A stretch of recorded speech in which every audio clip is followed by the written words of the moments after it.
15 जून 1871 अंग्रेज़ों ने हरमंदिर साहब की चारदीवारी के साथ में बुच्चड़ खाने खोल दिए थे। जितने भी बुच्चड़ खाने खोले गए ये मुसलमानों के द्वारा खोले गए। गाय के काटने के होंगे। पक्षी जो हैं उनके वहाँ से मांस के टुकड़े लेके और वो जब सरोवर के ऊपर से गुजरते थे कई बार वो टुकड़े जो हैं बीच में गिरते थे। उस वक्त एक सिख सदगुरु राम सिंह जी का, जिसका नाम भाई लैना सिंह था, और वो 4 जने थे, डिसाइड किया कि ये इस काम को हमने ख़त्म करना है। इसी को क्षत्रियता कहते हैं, जो आजकल हम स्पाइनलेस बन चुके हैं। वो फिर जो चारों जो सिख थे एक प्लान तैयार करते हैं और रात को उन बुच्चड़ खानों पर अटैक कर देते हैं और वहाँ पर जितने भी गौएँ थी उनको छुड़ाते हैं और उन बुच्चड़ों को मार देते हैं।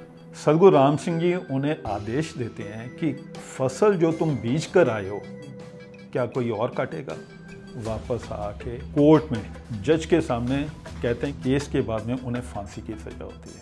आखिरी इच्छा में उनका एक ही चीज़ होती है कि भाई सरोवर में हमने स्नान करना है, स्नान करने के बाद में हमें हाथ कोई नहीं लगाएगा, गले में फांसी का फंदा हम खुद डालेंगे। फांसी का फंदा जो है चमड़े का नहीं होगा, रेशम का होगा।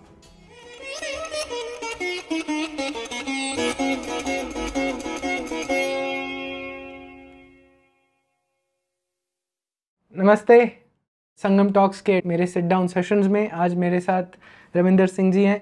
रविंदर जी ने हमें बहुत कुछ वर्ष हो गए जब हमारे पास एक ईमेल आई थी कि आप लोग बहुत अच्छा काम कर रहे हैं और आप लोगों से मिलना चाहते हैं, कोलैबोरेशन करनी है। और बहुत लंबी सी ईमेल थी जिसमें ये भी बताया था, गुरु गोविंद सिंह के बारे में कुछ बताया था कि कैसे सिखी और हिंदू जिनको आजकल सेपरेट करा जाता है वो हम एक ही रूट्स में है, सारे एक ही रूट से उत्पन्न हुए हैं।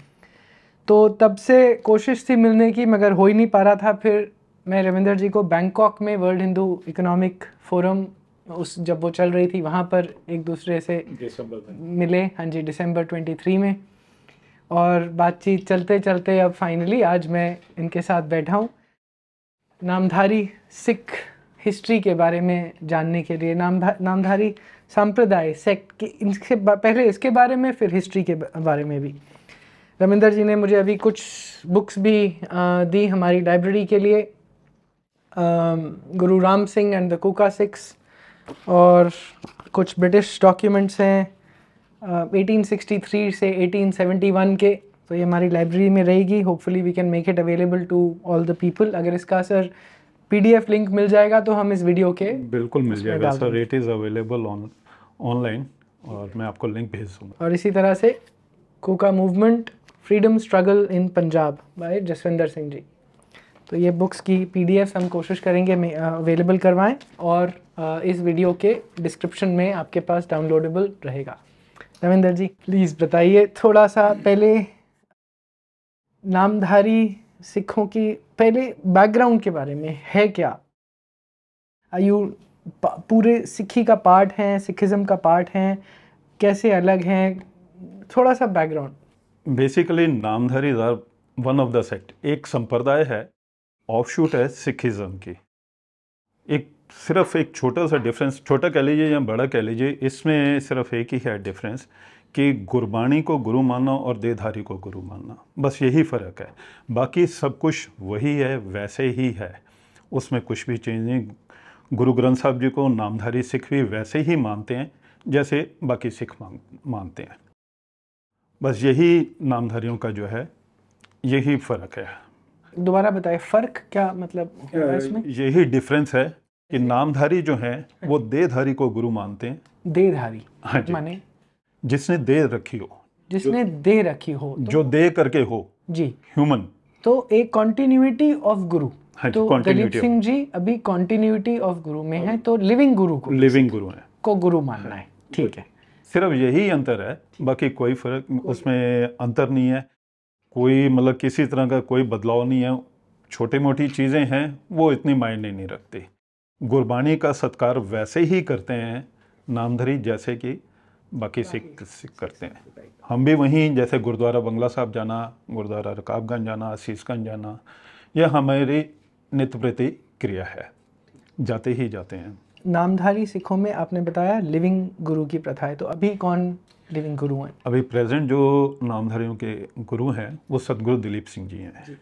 और जो उनका इस वक्त बहुत महत्वपूर्ण रोल चल रहा है समाज में बदलाव लाने का जी।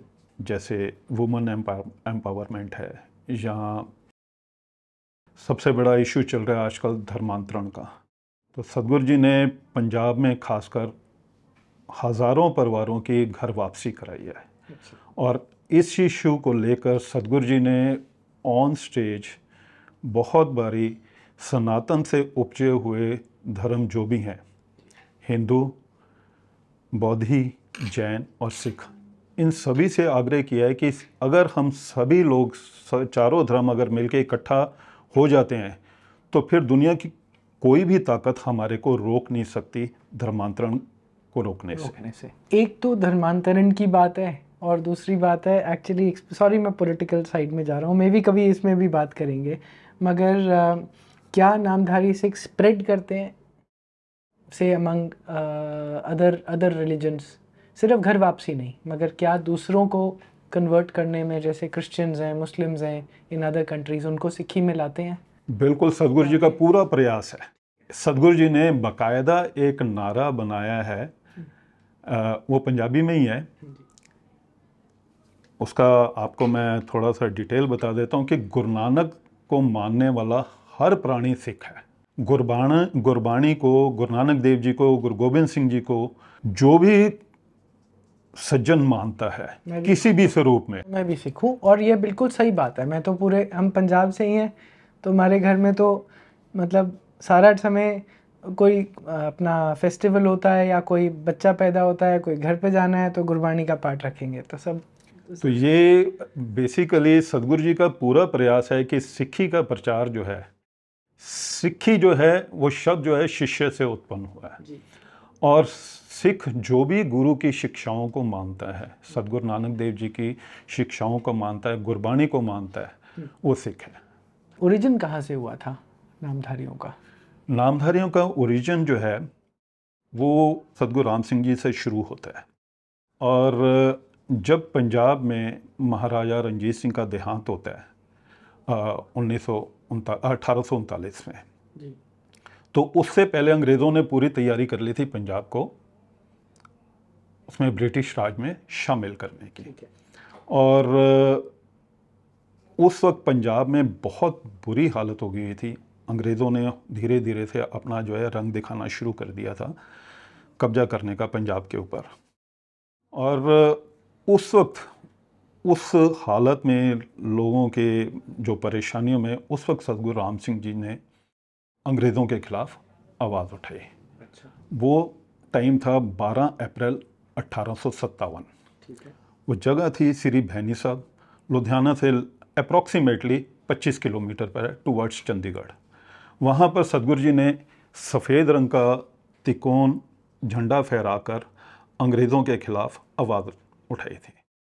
और यहीं से नामधारी मूवमेंट या कूका मूवमेंट की शुरुआत होती है। सही सेम है कूका मूवमेंट, नामधारी। कूका मूवमेंट और नामधारी मूवमेंट जो है, कूका इस वजह से कहते हैं कि जब गुरबाणी का गायन होता है हम लोगों में तो वो शास्त्रीय संगीत है, गुरमत संगीत के हिसाब से होता है, तो उसमें लोग जो हैं इतना जुड़ जाते हैं परमात्मा के साथ कि वो खुद में खुद नहीं रहते, तो उस वक्त वो कूकते हैं, तो इस वजह से कूका बोलते हैं।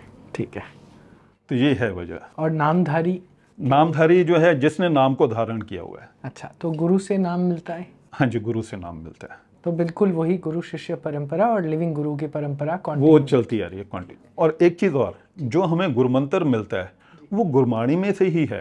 अच्छा। बाहर से कहीं नहीं है। ठीक है।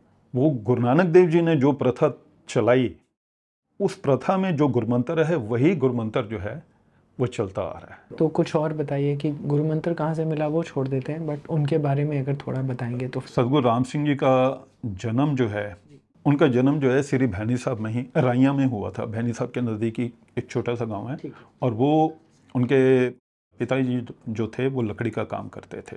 उनके परिवार में सदगुरु राम सिंह जी का जन्म हुआ। और बाद में शिक्षा के बाद उनके जीजाजी जो थे सरदार काबुल सिंह, वो महाराजा रंजीत सिंह की फ़ौज में तोपची थे। अच्छा।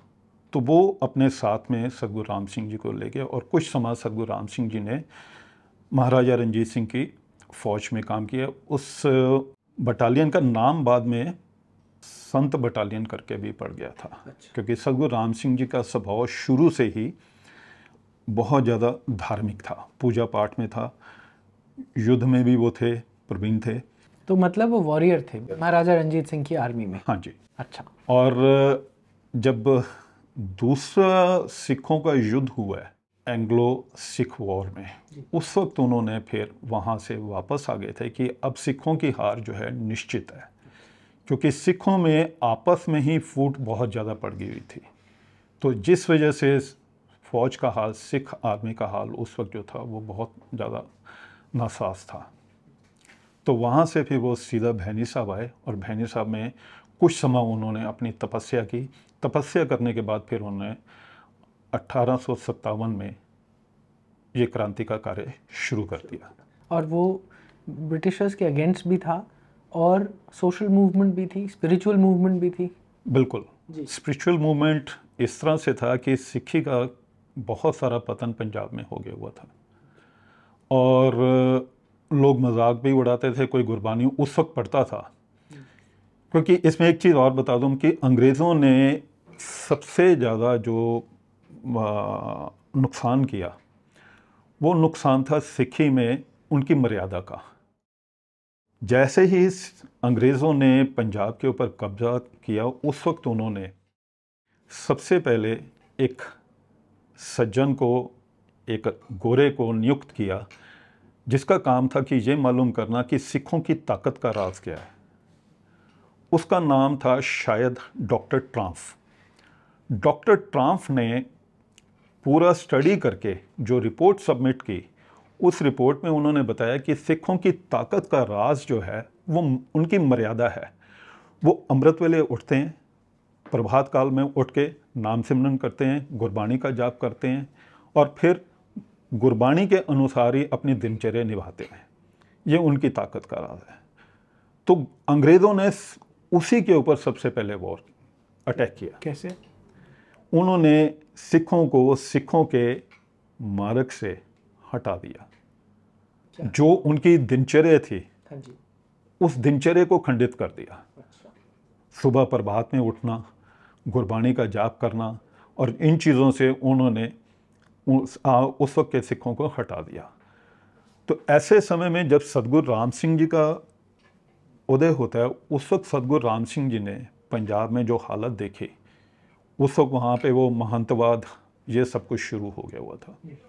तो सतगुरु राम सिंह जी ने नंदेड़ से, हजूर साहब से, वो सिक्खी की मर्यादा जो है वो दोबारा से मंगवाई भाई राय सिंह को भेजकर। और भाई राय सिंह को बोला कि आपने वहाँ रहकर मर्यादा जो है लिख कर लानी है। वो मर्यादा को फिर वो भाई राय सिंह लिख कर लाए और यहाँ पर फिर सतगुरु राम सिंह ने उस मर्यादा को दोबारा से शुरू किया। तो ये बेसिकली इस तरह से उन्होंने सिक्खी का नुकसान किया अंग्रेज़ों ने, और दोबारा जो है सिक्खी को सुरजीत करने के लिए सतगुरु राम सिंह जी ने इस तरह से शुरुआत। तो ये लीनिएज आगे कैसे बढ़ती है? फिर जो सोशल, पहले मैं सोशल कॉज के बारे में बता देता हूँ कि उस वक्त पंजाब में भ्रूण हत्या, लड़कियों का बेचना, डॉवरी, विधवा और बहुत सारी कुरीतियाँ थी जो पंजाब में बुरी तरह से समाज को ग्रसित कर रही थी, घेर रही थी। तो सतगुरु जी ने जो शुरू की सुधार की शुरुआत जो की, उन्होंने स्त्रियों को अमृत छका करके। हमारे बहुत सारे ऑडियंस हैं जिनको कुछ पता नहीं होगा, मुझे पता है अमृत चखना ये क्या होता है। अमृत जो है बेसिकली मूल रूप से अमृत में जल होता है, जल में पतासे होते हैं, पतासों में एक बर्तन लेके जल, पतासे और खंडा, एक सज्जन जो है उसको खंडे को घुमाता रहता है उस जल में, और दूसरा सज्जन पास में बैठ के गुरबाणी का पाठ करता है, जिसमें जपजी साहब, जाप साहब, चंडी दीवार और मेरे को सही तरह से मालूम नहीं, शायद इसमें उग्रदंती और चंडी चरित्र दूसरा, ये बाणियाँ पढ़ी जाती हैं। हो सकता है कि मैं बाणी बताने में गलत हूँ, पर बेसिकली क्या है कि ये जब हम बाणी उच्चारण करते हैं तो उसका असर जो है उस जल में आ जाता है। ठीक है, ये सिग्निफिकेंस है कि वो एक तरह से एनर्जाइज हो जाता है, पूरा एनर्जाइज हो जाता है। और इस चीज़ का प्रमाण जो है आप देख लीजिए, जो सिखों ने बलिदान दिए, गुरु गोबिंद सिंह जी ने जब इस प्रथा को शुरू किया तो गुरु गोबिंद सिंह जी ने पहले आप अमृत तैयार किया, 5 प्यारों को छकाया और उसके बाद उनसे अमृत छका। तो वो एनर्जाइज्ड अमृत जो था, उससे जो है सिक्खी का पूरा संचार जो है वो एक सिख जो है वो गुरु गोबिंद सिंह जी ने एक वो तुक बनाई थी, 1.25 लाख से 1 लड़ाऊं। तो ये जो है ये इसी से था, ये ताकत जो थी इसी से, यहीं से ये यहाँ से प्रथा शुरू हुई थी अमृत चखाने की। तो आप पहले बोल रहे हैं महिलाओं को पहले नहीं चखाया जाता? नहीं, पहले नहीं, गुरु गोबिंद सिंह जी के समय में नहीं चखाया गया था, ये बाद में सदगुरु राम सिंह जी के समय में शुरू हुआ। अच्छा, ठीक है। स्त्रियों को अमृत छकाया। फिर सदगुरु जी ने लोगों को प्रेरित किया कि भ्रूण हत्या नहीं करनी। वो उस घर में नहीं जाते थे जहाँ पे भ्रूण हत्या होती थी या स्त्री को बेचा गया था, ना ही उसको गुरमंत्र देते थे और ना ही किसी स्त्री का आदान प्रदान, मतलब तुम्हारी बहन मेरे घर में और मेरी बहन आपके घर में, इस तरह से कुछ नहीं था। तो वो ये चीज़ें जो हैं सदगुरु जी ने समाप्त की। फिर स्त्रियों की शिक्षा, उस तरफ जो है समाज को प्रेरित किया कि स्त्रियों, अगर स्त्री पढ़ी होगी तो बच्चे अपने आप आगे पढ़े होंगे। और उसके अलावा जो है दहेज की प्रथा, इसमें एक चीज़ आपको और बताता हूँ कि नामधारियों में जो शादियाँ होती हैं वो बिल्कुल साधारण होती हैं, सफ़ेद वस्त्रों में होती हैं और सुबह अमृत वेले होती हैं। किसी भी नामधारी गुरुद्वारे में जाके जो स्त्री पुरुष है जिसने शादी करानी है वो जाके अपना वहाँ से शादी करा सकता है और उसका हार्डली मेरे ख्याल आज की तारीख में 100-125 रुपया लगेगा, इससे ज़्यादा नहीं लगेगा। मतलब नहीं, देखिए वो तो नहीं, वो सदगुरु जी का आदेश है आज की तारीख में भी कि जो पैसा आपने शादी के ऊपर, लोगों को खाना खिलाने के ऊपर खर्च करना है, उस पैसे को संभाल के रखो। समय का कोई मालूम नहीं किस तरह का समय आए, तो ऐसे समय में वो धन जो है आपको मदद करेगा।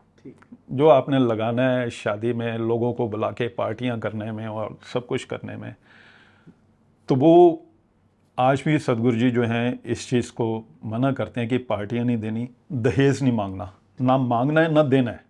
तो ये जो है हम लोगों में आज की तारीख में भी वो प्रथा जो है वो उसी तरह से चलती आ रही है। उसमें जो लावें पढ़ी जाती हैं, जो श्लोक पढ़े जाते हैं, वो गुरबाणी के ही हैं। बस हम लोगों में जो है वो हवन करके, फेरे जो हैं हवन कुंड के होते हैं, अग्नि के फेरे होते हैं। तो ये एक और प्रथा है जो बाकी पूरे सनातन, हाँ जी, सनातन से जुड़ी हुई है। ठीक है, तो फिर ये आगे कैसे बढ़ती है प्रथा गुरु राम सिंह जी से इस सोशल रिफॉर्म के साथ? सो बेसिकली एक social and spiritual reform movement थी, इफ यू लाइक, पंजाब में ही। पंजाब में ही, क्योंकि पंजाब उस वक्त जो था, मतलब दिल्ली से शुरू होकर मेरे ख्याल पेशावर तक इतना था पंजाब। तो उस वक्त आप समझ लीजिए कि 10 साल में सदगुरु राम सिंह ने लगभग 7 से 10 लाख सिख जो हैं वो बना दिए थे। अच्छा। प्रचार करके, और उनको प्रेरित किया था सदगुरु जी ने किसी प्रकार से भी ब्रिटिशर्स की नौकरी नहीं करनी, किसी तरह से ब्रिटिशर्स का सहयोग नहीं करना। अब यहाँ पर एक चीज़ और आपके नॉलेज में बता देता हूँ, जिस चीज़ के लिए गांधी जी का ठप्पा लगता है नॉन कोऑपरेशन मूवमेंट के लिए, असहयोग आंदोलन के लिए, वो गांधी जी ने शुरू नहीं किया था। अच्छा, वो गांधी जी की देन नहीं है, वो देन है श्री सदगुरु राम सिंह जी की। अच्छा। जो असहयोग आंदोलन सदगुरु राम सिंह जी ने शुरू किया था वो अपनी प्रकृति में बिल्कुल संपूर्ण था। संपूर्ण इन द सेंस कि टोटल बॉयकॉट था ब्रिटिश गुड्स का, ब्रिटिश प्रोडक्ट्स का। ना तो सदगुरु राम सिंह जी की प्रेरणा से नामधारी सिख ना तो जीटी रोड का उपयोग करते थे, ना ही जुडिशरी यूज़ करते थे, ना ही एजुकेशन सिस्टम, ना ही कपड़े, ना ही पोस्टल सिस्टम। सदगुरु राम सिंह जी ने अपने सिखों को इतना प्रेरा हुआ था और इतना वेल ऑर्गेनाइज था सिस्टम कि सदगुरु राम सिंह जी का अपना एक पोस्टल सिस्टम तो था। पूरा एक पैरेलल सिस्टम खड़ा कर, पूरा पैरेलल सिस्टम था। जुडिशरी अपनी थी। अगर दो लोगों में अगर झगड़ा हो गया है तो वो जाते नहीं थे, अंग्रेज़ों की कचहरी में नहीं जाते थे, तो वो आपस में पंचायत बैठती थी और उस पंचायत में जो फैसला होता था वो उनको मंजूर होता था। और पोस्टल सिस्टम इस तरह से था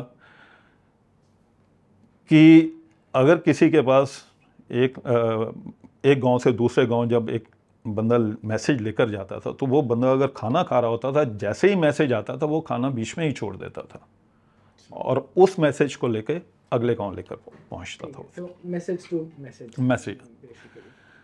तो ये जो सिस्टम था, ये सिस्टम गांधी जी ने नहीं अडॉप्ट किया। गांधी जी को पूरा का पूरा जो है क्रेडिट दिया जाता है इतिहास में, भारतीय इतिहास में। गांधी जी कहीं पर भी किताब खोल के देख लो आप, हर जगह गांधी गांधी गांधी। वो तो है। पर कहीं पर भी आप, मैं 15-16 साल मेरी एजुकेशन रही है, मैंने पूरी ज़िंदगी में एक पैराग्राफ एक किताब में पढ़ा है नामधारियों के पर। हमारे ऊपर हमारा तो मतलब आपने, मैं जब संगम टॉक शुरू करी थी मेरे को कहीं से पता चला कि कोई लसित बोरफुखान भी था, तो पता ही नहीं था ये कौन है लसित, मैंने तो आज तक नहीं पढ़ा था। फिर पता चला जी औरंगज़ेब की सबसे बड़ी आर्मी को हराने वाला एक जनरल था, असम का जनरल। मुझे तो पता ही नहीं था। 600 साल औरंगज़ेब और मुग़ल कभी भी असम पे रूल नहीं कर पाए जी।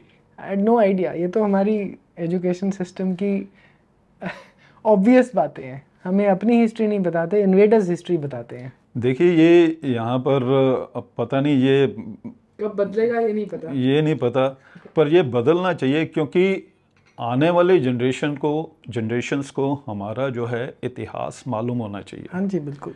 सदगुरु दलीप सिंह जी इस चीज़ के ऊपर बहुत ज़्यादा जोर देते हैं कि हमारा इतिहास, हमारी परंपरा हज़ारों सालों से चलती आ रही है। अगर अंग्रेज़ों के कही हुई किसी चीज़ को हम मान लेते हैं तो इसका मतलब ये नहीं है कि हमारे पूर्वज बुद्धू थे। तो ऐसे ही पूरा दिखाया जाता है ना जी कि बस आए और हम बस लेट गए थे कि जी चलो हमारे ऊपर, मतलब ऐसे तो कभी कहीं नहीं होता। और भी हम सिर्फ फिर भी सरवाइव कर रहे हैं, फिर भी थ्राइव कर रहे हैं, तो कुछ तो करा ही होगा हमने ठीक। देखिए बहुत कुछ किया, कुछ नहीं बहुत कुछ किया, पर उन चीज़ों को भारतीय इतिहास की किताबों में जगह नहीं मिली। और ये भी मेरा एक सदगुरु जी की प्रेरणा से ये प्रयास था कि आपसे बातचीत हुई और बातचीत होके और आज हम इसके ऊपर चर्चा कर रहे हैं। बिल्कुल। और अनेकों ही शहीद हुए नामधारी। सिखों की पॉपुलेशन आज की तारीख में भी लगभग 2% के करीब है और उसमें से भी नामधारियों की पॉपुलेशन बहुत कम है। तो ऐसे समय में अगर 7 लाख भी थे उस वक्त, तो 7 लाख में से हज़ारों लोगों ने शहादतें दी, जिसमें अमृतसर का रायकोट, मलेरकोटले, ये चीज़ें मशहूर हैं। और इसके अलावा कितने ही लोग जो हैं वो काले पानी में जिन्होंने अपनी जान गंवा दी, और कितने ही लोग हैं जिन्होंने रंगून जाते हुए, क्योंकि सदगुरु राम सिंह जी को बाद में अंग्रेज़ों ने रंगून जलावतन कर दिया था। अच्छा। क्योंकि जब ये मलेरकोटले का साका होता है, क्या है ये था यहाँ पर 66 नामधारी सिखों को तोप के आगे खड़ा करके उड़ा दिया गया था। और ये हुआ क्यों था? इसमें एक वजह थी। कब का है? 1866 का? ये 71 का है। 1871 का है। और ये क्यों हुआ था? ये हुआ था उस वक्त एक तो पूरा का पूरा अंग्रेज़ों को खतरा हो गया हुआ था सतगुरु राम सिंह जी से, और क्योंकि उनकी प्रेरणा से सिख जो हैं बहुत ज़्यादा उत्साहित थे। तो ये कुछ एक ऐसी घटना होती है जिसमें एक सिख के साथ में कुछ मुसलमान कसाई जो हैं वो बुरा व्यवहार करते हैं। अच्छा। और वो अकेला वहाँ से रोता हुआ श्री भैनी साहब पहुँचता है। तो वहाँ पर उनको एक मिलता है जत्थेदार भाई हीरा सिंह। तो वो उसको सारी बात बताता है कि आप यहाँ पर बैठे हुए और कुछ नहीं कर रहे और हमारे साथ ये सब कुछ अत्याचार हो रहे हैं, हमारे साथ बुरा हाल है, मारपीट हो रही है। तो वो जब उसको सुनता है तो फिर वो कहता है कि इन चीज़ों का हिसाब किताब आज ही करना है हमने। तो वहाँ से लगभग 150 लोगों का जत्था भैनी साहब से चलता है। तो उस वक्त जो है सतगुरु राम सिंह जी ने उन लोगों को, उस जत्थे को अपने हाथ से लंगर प्रसादा जो है भोजन कराया अपने हाथों से। और वो जो हैं फिर सिख जो हैं महाराजा पटियाला के यहाँ पे पहुँचते हैं। वहाँ पर एक सज्जन ने उनको बोला होता है कि जब कभी भी आपको हथियारों की ज़रूरत पड़ेगी तो मैं दूंगा। तो वो वहाँ पर अपनी बात से जो है अंग्रेज़ों के प्रभाव के नीचे आकर वो अपनी बात से मुकर जाता है। तो वहाँ पर एक छोटा सा युद्ध होता है, हथियार वहाँ से लेके वो पूरे के पूरे सिख जो हैं जत्था जो है मलेरकोटले पहुँचता है। और वहाँ पर फिर वो जाके वो उन मुसलमानों को, कसाईयों को ख़त्म कर देते हैं। बहुत सही। अब उस वक्त ये देखिए कि अंग्रेज़ों का इतना ज़्यादा प्रभाव था कि उन्होंने सिखों के खिलाफ ही खड़ा किया हुआ था। सिखों को अगर कोई हरा सकता है तो वो खुद सिख ही हैं, नहीं तो दुनिया की कोई ताकत नहीं है कि सिखों को कोई हरा सके। उन्होंने वहाँ पर उस वक्त एक कौवन होता था। ये मतलब जो पूरी घटना है ये 13-14 जनवरी की है। 13-14 जनवरी को जब ये पूरा घटना हो जाती है तो वो जत्था जो है वो मलोट आके एक जगह रुकता है। वहाँ पर वो अपना लंगर प्रसादा, अपना भोजन खुद तैयार करता है। तो वहाँ पर उनकी मुखबरी हो जाती है और कौवन जो है वहाँ पहुँच जाता है। वहाँ पहुँचता है तो वो जो जत्थेदार था हीरा सिंह, वो उसको कहने लगा कि हमने अपना काम कर दिया है, हमने और कुछ काम नहीं करना, हमारे को हमारा भोजन कर लेने दो, इसको पतित मत करना। वहाँ पे उन्होंने अपना भोजन खुद बना के खा के और कहते हैं अब बेशक हमारे साथ जो मर्जी कर लो आप। 15 तारीख को, 15 और 16 को मुकदमा चलता है। 16 तारीख को उनको तोपों के आगे खड़े करके उड़ाने का आदेश हो जाता है। ये तो बहुत ही एक्सट्रीम एग्जाम्पल। इसमें एक्सट्रीम देखिए ना, एक चीज़ और आपको बताता हूँ। महाराजा जींद, महाराजा पटियाला, महाराजा नाभा, इन राजाओं से तोपें मंगवाई जाती हैं। सिखों की तोपें सिखों के लिए 7 तोपें मंगाई जाती हैं और 66 सिखों को उनके सामने खड़ा करके शहीद कर दिया जाता है। ये ऑन रिकॉर्ड है। मैं कुंभ में था कुछ साल पहले, मेरे को ये याद नहीं आ रहा उज्जैन कुंभ में या कहाँ पर, तो वहाँ पर एक सिखों का अखाड़ा था जी। शायद बहुत सारे ऑडियंस को नहीं पता होगा कि कुंभ में भी और अर्ध कुंभ में और मेन कुंभ में सिखों का अखाड़ा लगता है। वहाँ पर पूरा एक वो लगाया हुआ था, जैसे म्यूज़ियम टाइप बनाया हुआ था उन्होंने अखाड़े के साथ में, और पूरी सिख हिस्ट्री के मैंने बहुत सारी पिक्चर्स खरीदी, उसमें ये इंसिडेंट मेंशन था, फोटोज़ बनी हुई थी। तो मुझे पता नहीं था इसके बारे में। भारतीयों को इन चीज़ों का नहीं मालूम, बताया भी नहीं जाता ये। तो ये एक तरह से एग्जाम्पल सेटिंग कर रहे थे ब्रिटिश वहाँ पर, पूरा एग्जाम्पल सेट कर रहे थे उन्होंने वहाँ पर। ये देखिए कि जब उन सिखों की शहादत हो गई तो उनके जो शरीर के हिस्से थे वहीं पर ही पड़े रहने दिए, उठाने नहीं दिए ताकि लोगों में दहशत बन जाए। इसमें एक वाकया और है, वो भी इसी तरह से है। वो 15 जून 1871 का है।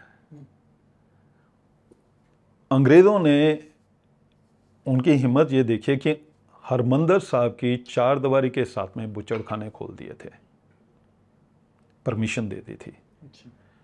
ये जितने भी बुचड़खाने खोले गए ये मुसलमानों के द्वारा खोले गए जी। और वो किसके बुचड़खाने थे? गाय के काटने के होंगे। गाय के काटने के और ये इस तरह के जी। अब वो बुचड़खाने वहाँ थे तो वो पक्षी जो हैं उनके वहाँ से मांस के टुकड़े लेके, और वो जब सरोवर के ऊपर से गुजरते थे कई बार वो टुकड़े जो हैं बीच में गिरते थे। तो उस वक्त एक सिख सतगुरु राम सिंह जी का, जिसका नाम भाई लैना सिंह था, भाई लेना सिंह, हाँ भाई लैना सिंह था, और वो 4 जने थे। तो वो जब नमस्कार करने के बाद परिक्रमा सरोवर की कर रहे थे तो वहाँ पे देखा कि वो मांस के टुकड़े वहाँ पे गिरे पड़े हैं। तो उसको बहुत बुरा लगा और उसने अपने साथी के साथ में बात की कि ये तो बहुत अन्याय हो रहा है, हद है ये। तो चारों ने मिल के डिसाइड किया कि ये इस काम को हमने ख़त्म करना है।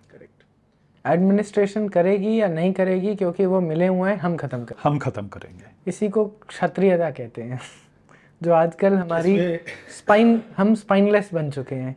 इसमें एक चीज़ और आपको मैं बता देता हूँ, थोड़ा सा ऑफ ट्रैक है। 9 दिसंबर 2018 में जब रामलीला ग्राउंड में राम मंदिर के लिए आंदोलन हुआ था, एक समागम हुआ था, तो वहाँ पर सतगुरु दलीप सिंह जी आए थे। तो वहाँ पर छोटी सी स्पीच सतगुरु जी की भी थी।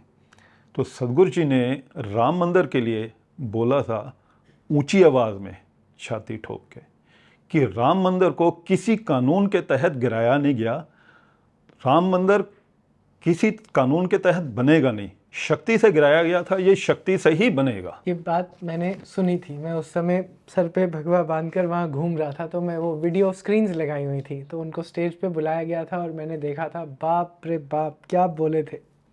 तो ये जो चीज़ थी, ये जज्बा जो था, ये उसी अमृत का है, सतगुरु गोविंद सिंह जी की देन है, उनकी प्रेरणा है। और आगे फिर चल के सतगुरु राम सिंह जी ने हमें प्रेरा, और वो फिर जो चारों जो सिख थे एक प्लान तैयार करते हैं और रात को उन बुचड़खानों पर अटैक कर देते हैं, और वहाँ पर जितने भी गौएँ थी उनको छुड़ाते हैं और उन बुचड़ों को मार देते हैं।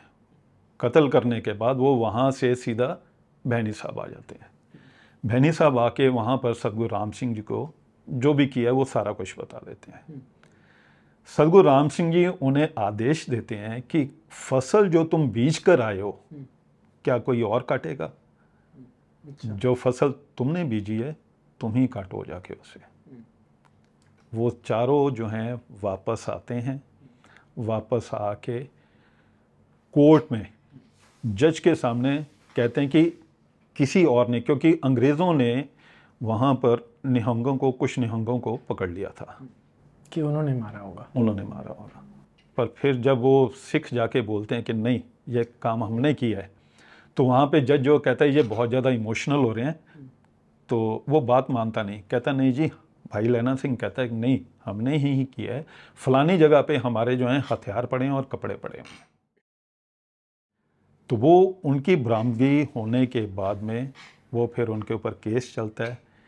केस के बाद में उन्हें फांसी की सज़ा होती है।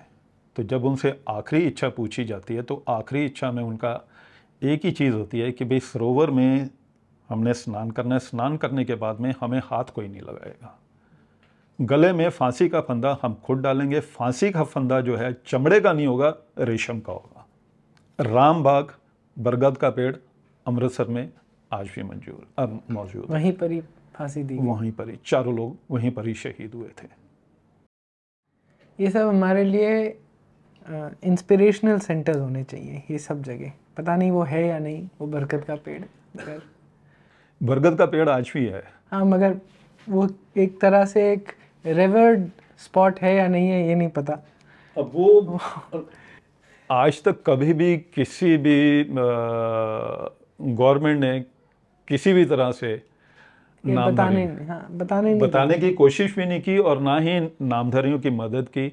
इसमें एक चीज़ और आपको मैं बता देता हूँ, आज़ादी के बाद पंडित जवाहरलाल नेहरू ने उस वक्त जो हमारे सदगुरु जी थे, सदगुरु प्रताप सिंह जी, तो उनको पूछा कि सदगुरु जी आपने बड़ा महत्वपूर्ण रोल जो है अदा किया है आज़ादी की लड़ाई में, तो आपको क्या चाहिए?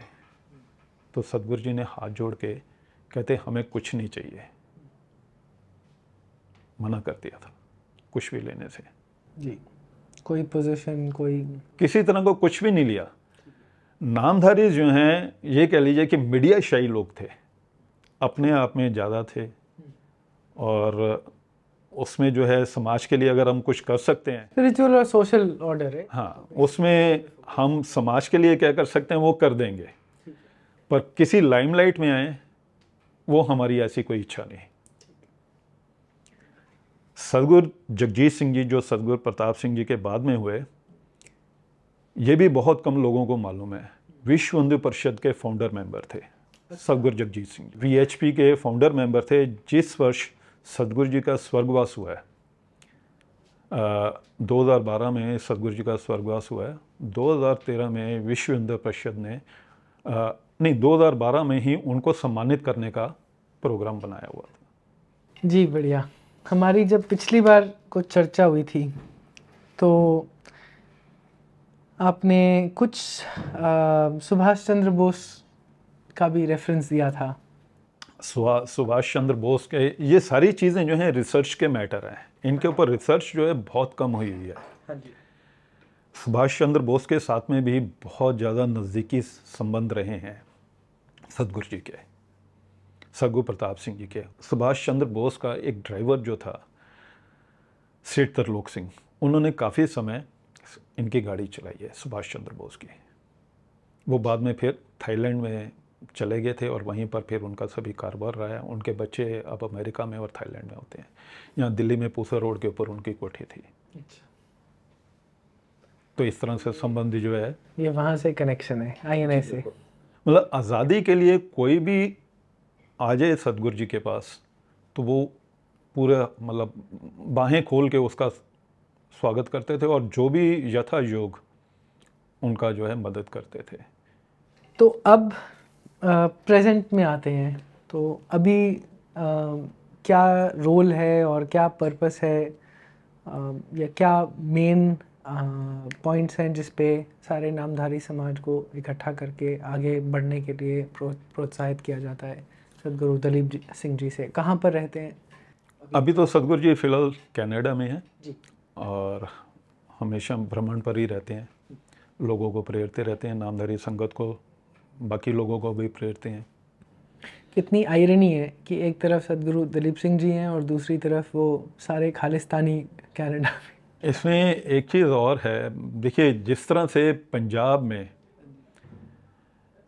ईसाइयत का जोर चल रहा है, मैंने कल सुना कि हरियाणा में अब कन्वर्जन शुरू हो गई है बुरी तरह। मैं सिर्फ पंजाब सोच रहा था, अब सुना है हरियाणा में भी चालू हो गई है। राहुल जी ये बड़ी तकलीफ़ वाली बात है कि जिस धरती पे गुरुओं ने जन्म लिया, जिस धरती के ऊपर उन्होंने शहादत दी, हमारे सारे समाज को इकट्ठा रखने के लिए, आगे बढ़ाने के लिए सब कुछ कुर्बान कर दिया, और हम मतलब धिक्कार है हम लोगों पे कि हम ये सब आज उनकी धरती और धिक्कार है हमारी वो पॉलिटिकल ऑर्गेनाइजेशंस पे जो एक दूसरे से भिड़ते रहते हैं और ये सब बकवास होने देते हैं। और उसी में सिद्धू जैसे लोग हैं कि वहाँ जाके हालेलुया हालेलुया चिल्लाता है। आज तक किसी भी जथेबंदी ने, किसी भी रसूखदार सिख लीडर ने मिशनरीज के खिलाफ आवाज़ नहीं उठाई। वो योगा वहाँ पर जाके ध्यान कर लो हरमंदिर साहब में, तो उनको उससे बड़ी बुरी तरह ऑब्जेक्शन हो जाती है कि यहाँ पर जी आपने हमारी रिलीजियस सेंटिमेंट हर्ट करा है क्योंकि आपने ध्यान कर लिया और कुछ शीर्षासन कर लिया। मगर ये सब जो कहर मचा के रखा हुआ है उन्होंने, उसके लिए उनकी लड़ाई नहीं है, उसके लिए तो शब्द नहीं मुँह होते। कभी कोई पॉलिटिकल स्टेटमेंट दे दें, कभी पार्लियामेंट में आवाज़ रेज करें, मैंने तो नहीं सुना आज तक। मैंने खुद नहीं आज तक सुना। खालिस्तान को तो मुझे मालूम नहीं, हो सकता है कि ईसाईस्तान जरूर बन जाए। जिस तेज़ी से खालिस्तान तो जो 2 एकड़ में खालिस्तान नहीं बन सकता। खालिस्तान की बात करने वाले जो बात करते हैं, पहले ननकाना साहब की बात तो कर लें। करेक्ट। एक बड़े इंटरेस्टिंग वीडियो था जी, वो कोई रिटायर्ड आर्मी ऑफिसर थे, चंडीगढ़ में उनका वीडियो सर्कुलेट कर रहा था बूढ़े से। कहते हैं एक कॉन्सेप्ट समझाओ तो सी लोग कि कौन सा है खालिस्तान, महाराजा रंजीत सिंह का? तो शुरू करो ना जाके पहले काबुल से, वहां से लेके आओ फिर। इसी तरह से ही है। देखिए, गुरबाणी में एक तुक है, 7 धरती पई हरियावली जिथे मेरा सतगुर बैठा है। वो स्थान जो है पवित्र है। तो गुरु तेग बहादुर जी तो असम तक गए हैं और सतगुरु नानक देव जी नीचे कन्याकुमारी तक गए हैं, फिर तो ये पूरा खालिस्तान है। एक्चुअली तो यही है। एक्चुअली तो भारत और वो idea, the true idea of Khalistan, Khalsa, सिक्खी, तो पूरा भारत है, पूरा भारत है। लेकिन इन्होंने कुछ अजीब सा कोई कॉन्सेप्ट भारत वाला पंजाब कोई वो बनाना है। क्यों पाकिस्तान पंजाब का क्या, जो महाराजा रंजीत सिंह का अफगानिस्तान पूरा कंट्रोल में था उसका क्या? शुरू करो ना, फिर यहाँ तक आना। देखिए, जमरौद जो था, जमरौद का किला, जमरौद का जनरल जो था हरि सिंह नलवा, वहाँ पे हरि सिंह नलवा को गवर्नर बनाया हुआ था महाराजा रंजीत सिंह ने। और हरि सिंह नलवे का इतना खौफ था वहाँ के पठानों में, पठानियाँ जो थी अपने बच्चों को सुलाती थी कि तू सो जा नहीं तो हरि सिंह नलवा आ जाएगा। ये वहाँ से शुरू हुआ था। और ये सारी चीज़ें जो हैं अब कहाँ हैं? एक छोटे से उसको 2 एकड़ के 2 किले की जगह को आप कह देते हो कि ये खालिस्तान बनाएंगे। तो जहाँ से सिक्खी का जन्म हुआ, ननकाना साहब, वो कहाँ गया? सिख जो हैं, सिखों ने, सिख गुरुओं ने भारत के लिए शहादतें दी हैं, पूरे धर्म के लिए और समाज के लिए, भारतीय समाज के लिए शहादतें दी हैं। तो ये चीज़ें जो हैं, कुछ लोग अगर गुमराह कर रहे हैं तो वो उनके क्या मंतव्य हैं मालूम नहीं। तो अब आप मे बी क्लोजिंग में एक बारी सदगुरु दलीप सिंह जी पे आते हैं, और कि अभी क्या क्या कार्यक्रम चल रहे हैं। आपने इससे शुरू किया था थोड़ा सा कि घर वापसी करवाना, प्रिवेंशन ऑफ कन्वर्जन, तो और क्या क्या ऐसे कार्यक्रम चल रहे हैं? सदगुरु जी जो हैं, जो हमारे घर में महिलाएं जो हैं, जो घर में बैठी रहती हैं, बच्चियां जो हैं पढ़ी लिखी हैं, तो सदगुरु जी उनको प्रेर रहे हैं कि जहाँ पर भी झुग्गी झोंपड़ी हैं, गरीब बच्चे हैं, वहाँ जाके उनको पढ़ाओ।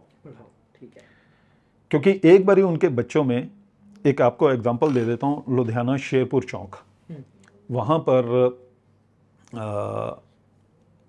एक बस्ती है जहाँ पर सदगुरु जी की प्रेरणा से कुछ बच्चियों ने वहाँ जाके पढ़ाना शुरू कर दिया। अब वहाँ पे ऑलरेडी मिशनरीज आते थे। अच्छा।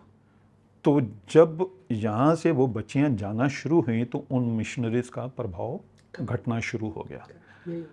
और एक समय ऐसा आया कि उन्होंने मिशनरीज ने उन बच्चियों को कहा कि ये तो हमारा इलाका है, आप क्या कर रही हैं?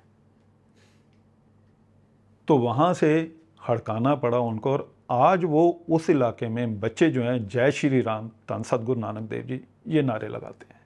तो क्या ऑडेसिटी है, हमारा इलाका है। हाँ जी, ओपनली कहते हैं। वो जलंधर में दुनिया का सबसे बड़ा चर्च बना हुआ है। हरमंदर साहब के अमृतसर में जो धरती सबसे पवित्र मानी जाती है सिखों में, उस धरती के ऊपर 1 लाख ईसाई एक सम्मेलन कर देते हैं और किसी का कोई कमेंट नहीं आता। ये हुआ है अंदर हरमंदर साहब नहीं, अमृतसर में हुआ है। और ये सिंबलिज्म है, और ये जान के दिखाते भी। हाँ जी, मेरे को किसी धर्म से कोई भी एलर्जी नहीं है। मुझे है। मुझे कोई दिक्कत नहीं है, पर अगर कोई मुझे गाली देगा तो उसका मुझे जवाब देना पड़ेगा। और मेरा धर्म जो है, मेरी माँ, मेरा धर्म दुनिया का सर्वश्रेष्ठ है। कोई किसी को मानता है, माने जाए, कोई दिक्कत नहीं है। अपने घर में रह के आप क्या कर रहे हो? एक चीज़ और आपके साथ मैं शेयर करता हूँ। यहीं दिल्ली गए, एक महिला, उसका एक बेटा हुआ, वो एबनॉर्मल। ये एक्चुअल इंसिडेंट है, उस महिला ने मेरे साथ शेयर किया था। तो वो बड़ी ज़्यादा डिप्रेस थी। तो घर के हमारे नज़दीक ही रहते थे, तो वो आई, मेरे साथ बात की उसने। वो कहने लगे भाई साहब, मेरे पास जब आई, कहती भाई साहब मैं अपने बेटे की वजह से बहुत ज़्यादा परेशान थी, और मेरे घर के पास एक सिख ने अपने घर में चर्च बनाया हुआ था, और उसने मेरे को बोला कि तू यहाँ पर संडे का जो प्रोग्राम होता है तू आया कर और तेरा सब कुछ ठीक हो जाएगा। कहती भाई साहब मैं जाने लगी वहाँ गई, उसने मुझे बाइबल दे दी और हर संडे आया कर। कहती 3 महीने तक मैं वहाँ जाती रही। 3 महीने तक मेरे मन को कुछ आराम, कुछ शांति नहीं मिली, ना ही मेरे बच्चे को। बच्चे की हालत और ज़्यादा खस्ता। कहते फिर मैंने जाना छोड़ दिया तो वहीं नज़दीक के गुरुद्वारे में जाना शुरू कर दिया। तो वहाँ गुरुद्वारे में गई तो मेरे को कुछ मन को शांति मिली, सुकून मिला। तो वो कहती है कि भाई मेरे मन में आया कि भाई मेरे पास ये बाइबल पड़ी हुई है, ये उसको वापस कर दूँ। उनका धार्मिक ग्रंथ है, वो अपने पास रखें। कहती जब मैं उसको वापस करने गई तो वो महिला मेरे को कहती है कि तू ये बाइबल क्यों वापस कर रही है। कहती मेरे को नहीं चाहिए, अब मैं जहाँ जा रही हूँ मेरे को सुकून है वहाँ पर, और मेरे को कुछ उम्मीद दिख रही है। तो वो महिला जो ईसाई थी वो कहती अगर तूने क्रिश्चियनिटी से वापसी की तो तेरे बच्चे मर जाएंगे, तेरा घरवाला मर जाएगा, तेरा कारोबार तबाह हो जाएगा, तेरा घर बर्बाद हो जाएगा। कहती वो महिला मेरे को कहने लगी, कहती भाई साहब मैं इतनी ज़्यादा डिप्रेस हो गई कि मुझे कुछ सूझे ना। अब ये चीज़ें देखिए हमारे साथ में कितनी बड़ी एक, चाहे हम सिख हैं, चाहे हम हिंदू हैं, जैनी हैं या बौद्धि हैं, हम लोग जो हैं अपने गुरु की कृपा जो है, अपने भगवान की कृपा के बारे में कभी भी किसी से जिक्र नहीं करते। हम मंदिर में, हम गुरुद्वारे में जाके लाखों रुपया चढ़ा देंगे, लंगर लगा देंगे, पर किसी एक गरीब बच्ची को पढ़ाने के लिए पैसा नहीं खर्चेंगे। अगर एक गरीब बच्ची पढ़ गई तो कितनी आगे पुश्तें पढ़ जाएंगे। ये सदगुरु जी, आज जो सदगुरु जी हैं, सदगुरु दिलीप सिंह जी, ये उनके ही प्रेरणा है कि ये जो मैं आपसे बात कर रहा हूँ, और उनकी ही प्रेरणा है कि वो हर जगह जो है, पंजाब में, दिल्ली में भी, यहाँ पर भी कुछ एक इलाके हैं जहाँ पर सदगुरु जी ने प्रेरा हुआ है, वो वहाँ पर महिलाएं ही जाकर पढ़ाती हैं। और फिर जहाँ पर धर्मांतरण को रोकना और घर वापसी का बात है, तो गांव में, पंजाब के गांव में, जहाँ पर जो भी परिवार ईसाई बन गया है, तो उस परिवार में जाके उनको प्रेरणा और उनकी ज़रूरत को समझ के उनकी ज़रूरतों को पूरा करना, उनको वापस जो है, चाहे वो हिंदू हैं या सिख हैं, ईसाई नहीं बनने देना, मुसलमान नहीं बनने देना। ठीक है, बहुत बड़ी बैटल है, बहुत बड़ा काम है। सदगुरु जी जो हैं, अभी जैसे मैंने शुरुआत में आपको बताया था कि धर्मांतरण को रोकने का एक ही तरीका है कि हमारी आपसी 4 भाइयों की लड़ाई जो है वो घर के कमरे में बैठ के कर लेंगे ना। मगर इतनी है भी नहीं जितनी दिखाई जाती है। जितनी दिखाई जाती है उतनी है भी नहीं। और हमें जो है ज़रूरत है अपना प्रचार करने की। हम अपना प्रचार नहीं करते, दूसरे का हम घर वापसी, हम प्रचार नहीं करते। अगर हम अपनी स्पिरिचुअल, इनके पास स्पिरिचुअलिटी नहीं है रविंदर जी, इनके पास कुछ है नहीं, इंस्ट्रक्शन है, ये जी ये करो, ये करो, ये करो, ये करो। इतनी हीलिंग थी तो पोप को व्हील चेयर से खड़ा कर देना। पोप तो व्हील चेयर पे घूमता है। सर देखिए, हमारा जो धर्म है, एक गुरबानी जपजी साहब में तो क्या है, हम हर रोज पढ़ते हैं, पवन गुरु पानी पिता माता तरत महत। पवन गुरु पानी पिता माता तरत यानी धरती। अब दुनिया में कौन सा ऐसा धर्म है, क्या ईसाइयों में ये बात बोली जाती है या इस्लाम में ये बात बोली जाती है? हमारे धर्म ने हमारे को नेचर के साथ में जोड़ दिया। आज क्लाइमेट चेंज की बात कर रहे हैं, सारे एनवायरमेंटल बेस्ड रिलीजन्स है, नेचर बेस्ड रिलीजन्स है, हम सब उनसे इंटीग्रेटेड है। We are scientifically proven religions, और जो मर्जी आप जिस तरह से मर्जी इसको कह लें, जब आप ध्यान लगाते हैं, आप गुरमंत्र का जाप करते हैं, आप गुरबाणी पढ़ते हैं, श्लोकों का उच्चारण करते हैं, तो वो वाइब्रेशंस जो हैं आपको कहीं ना कहीं एक पॉजिटिव एनर्जी से कनेक्ट करती हैं जी। वो पॉजिटिव एनर्जी जो है वही भगवान है।